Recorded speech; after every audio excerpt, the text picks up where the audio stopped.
చాలామంది అనుకుంటారు ఒక వైరల్ వీడియో పడిపోతే సక్సెస్ అయిపోతామని చెప్పేసి. అనిపిస్తా ఉంటదనమాట. ఒక వైరల్ వీడియో పడితే లైఫే సెట్ అయిపోతుందేమో అని చెప్పేసి. కానీ రియాలిటీ ఏంటంటే ఒక వైరల్ వీడియో ఇంకొక 10 వీడియోలని కిల్ చేస్తుంది. ఎందుకంటే సింపుల్‌గా అర్థం చేసుకోండి. ఒక ఆడియన్స్ ఎక్స్‌పెక్టేషన్ ఉంటుంది కదా! ఒక వైరల్ వీడియో పడితే నెక్స్ట్ వీడియోస్ కూడా ఇలానే ఉంటాయేమో, నెక్స్ట్ వీడియోస్ కూడా ఇలానే ఉండాలి అని చెప్పి వాళ్ళు డిసైడ్ చేసుకుంటారు. సో, మనం ఆ లెవెల్‌కి రీచ్ అవ్వకపోతే ఆటోమేటిక్‌గా రీచ్ అనేది తగ్గుతుంది.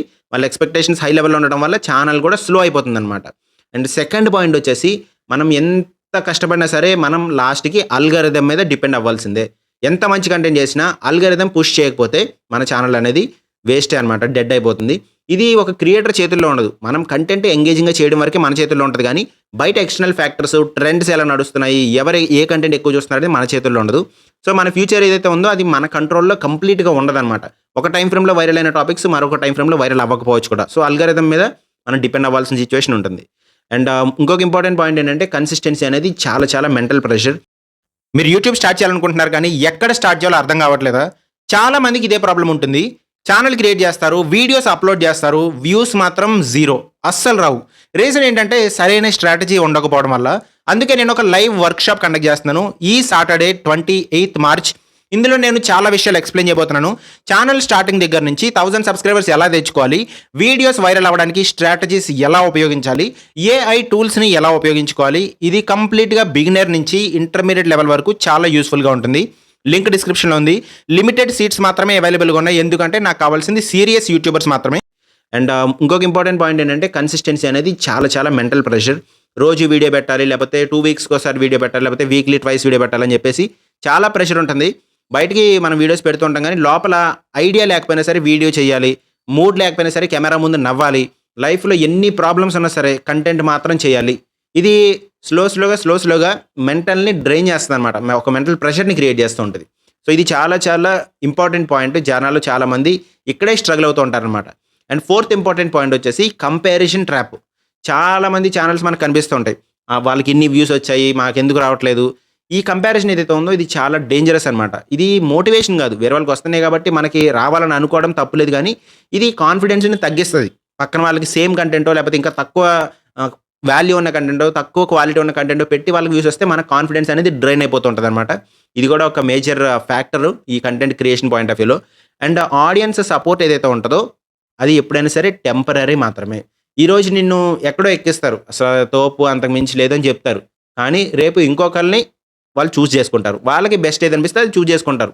ఆడియన్స్ లాయల్టీ అనేది చాలా అన్‌స్టేబుల్‌గా ఉంటుంది. వాళ్ళకి అడ్వాంటేజ్ లేకపోతే ఎవరిని సపోర్ట్ చేయరు. అందుకే క్రియేటర్ ఎప్పుడు కూడా ప్రెషర్‌లోనే ఉంటాడనమాట. మన ఆడియన్స్‌ని మనం ఎప్పుడు కూడా ట్రస్ట్ బిల్డ్ చేసుకునేలాగా ఆ ప్రెషర్‌లోనే ఉంటూ ఉంటాడనమాట. కొత్త కాంపిటీటర్స్ వస్తూ ఉంటారు. ఈ ప్రెషర్ అనేది హ్యాండిల్ చేయడం కూడా ఈ కంటెంట్ క్రియేటర్స్‌కి చాలా చాలా ఇష్యూ, అది ఒక రకంగా చెప్పాలంటే.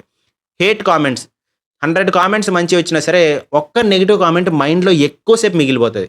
అది స్లోగా మన కాన్ఫిడెన్స్‌ని డ్యామేజ్ చేస్తూ ఉంటదనమాట. 100 మంచి కామెంట్స్ వచ్చాయి, అవి మనం పట్టించుకోము. ఎప్పుడైనా సరే మనం నెగెటివ్‌గా ఎక్కువ అట్రాక్ట్ అవుతూ ఉంటాం కదా! సో, కంటెంట్ క్రియేటర్స్‌కి ఇదొక పెద్ద నెగెటివ్ పాయింట్ అనమాట.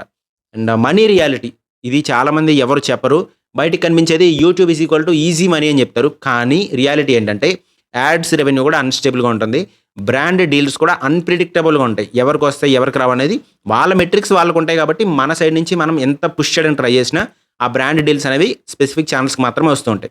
కొన్ని నెలలు జీరో ఇన్‌కమ్ కూడా రావచ్చు. మనం అప్పుడే ఛానల్ మానిటైజేషన్ అయింది. స్టార్టింగ్ మంత్స్‌లో మనకు అసలు రెవెన్యూ కూడా రాదనమాట. యాడ్స్ ప్రాపర్‌గా బిల్డ్ అవుతూ 2 మంత్స్‌కి ఒకసారి, 3 మంత్స్‌కి ఒకసారి ఇట్లా జరుగుతూ ఉంటది. ఇది ఒక స్టేబుల్ జాబ్ లాంటిది కాదు. చాలామంది డబ్బులు వచ్చేస్తుంటాయి, నెల వచ్చేస్తుంటాయి అనుకుంటారు కానీ స్టేబుల్ జాబ్ లాంటిది కాదు. ఇది ఎప్పుడు కూడా అన్‌స్టేబుల్‌గానే ఉంటుంది. అండ్ మీ పర్సనల్ లైఫ్ అనేది ఇందులో చాలా వరకు పోతుందనమాట. కంటెంట్ కోసం ఫ్యామిలీ టైమ్‌ని మనం మిస్ చేసుకుంటాం. ఫ్రెండ్స్‌తో టైమ్‌ని మనం తగ్గించేస్తాం. ప్రతి మూమెంట్ కూడా కంటెంట్ ఆపర్చునిటీగా మారిపోతదనమాట. రియాలిటీ దాంట్లో మనం బతికేదానికన్నా కూడా ఇది ఒక కంటెంట్ కింద క్రియేట్ చేస్తే ఎలా ఉంటది, అదొక కంటెంట్ కింద. సో, మన మైండ్ సెట్టే మారిపోతదనమాట. మన పిల్లలతో మనం మాట్లాడే విధానం అవ్వచ్చు. ఇదంతా కూడా లైఫ్ మొత్తం కూడా ఒక కంటెంట్ కింద మారిపోతదనమాట. ఇది ఒక ప్రాబ్లమ్ మన కంటెంట్ క్రియేటర్స్‌కి ఆర్ యూట్యూబర్స్‌కి. అండ్ ఫైనల్‌గా ఐడెంటిటీ ప్రెషర్.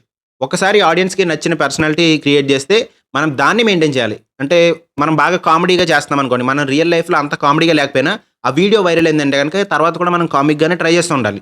నిజంగా ఎలా ఉన్నా సరే కెమెరా ముందు ఆ సేమ్ క్యారెక్టర్ ఏదైతే ఉందో దాన్నే యాక్ట్ చేయడానికి ట్రై చేయాలి. ఒకవేళ అది మనది ఒరిజినల్ క్యారెక్టర్ కాకపోతే అది చాలా ఎగ్జాస్టింగ్ అనమాట. మనకి లేని పెద్దరికాన్ని మనం నటించడమో, లేకపోతే మనకి లేని కామెడీ యాంగిల్‌ని మనం తీసుకురావడమో, ఇలాంటివి చేస్తే గనక చాలా చాలా మనకే ఎగ్జాషన్ ఉంటదనమాట. కానిది మనం ట్రై చేస్తుంటే మనకే చిరాకొస్తూ ఉంటది.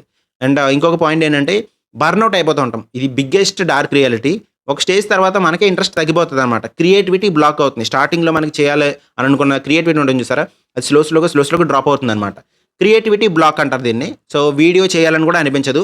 కానీ ఎవరు ఆపలేరు ఇది. ఎందుకంటే ఆల్రెడీ బిల్డ్ చేసిన ఆడియన్స్ ఉంటారు కదా! వాళ్ళని మనం స్లోగా ఇంకా మంచి ఇంప్రెసివ్ వీడియోలు చేయాలని అనుకుంటూ ఉంటాము.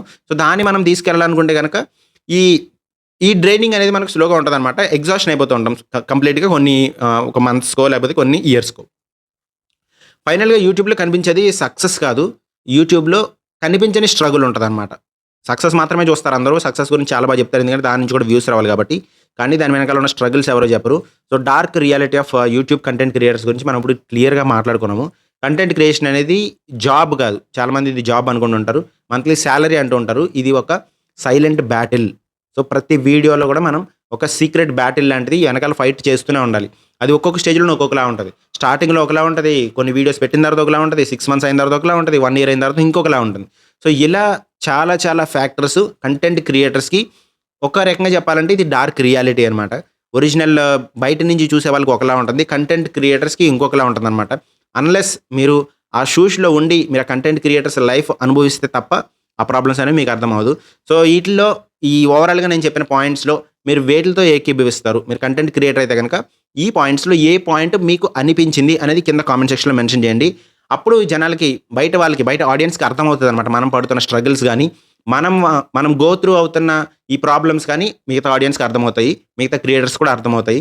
స్టార్టింగ్ చాలా పూల పాన్పులాగా అనిపిస్తుంటాయి. చాలా బాగుంది అనిపిస్తుంటది గానీ, ఎగ్జాషన్ ఉంటది. కంపారిజన్ ఉంటది. చాలా మనం మాట్లాడుకున్న అన్నీ ఉంటాయనమాట. సో, మీకేది పాయింట్ స్ట్రైక్ అయింది? ఏ పాయింట్ మీరు హిట్ అయ్యారు? లేకపోతే అన్ని పాయింట్స్ హిట్ అయ్యారనేది కామెంట్ సెక్షన్‌లో మెన్షన్ చేయండి. ఇది dark reality of content creators. మీకు ఇది అర్థమైంది అనుకుంటున్నాను.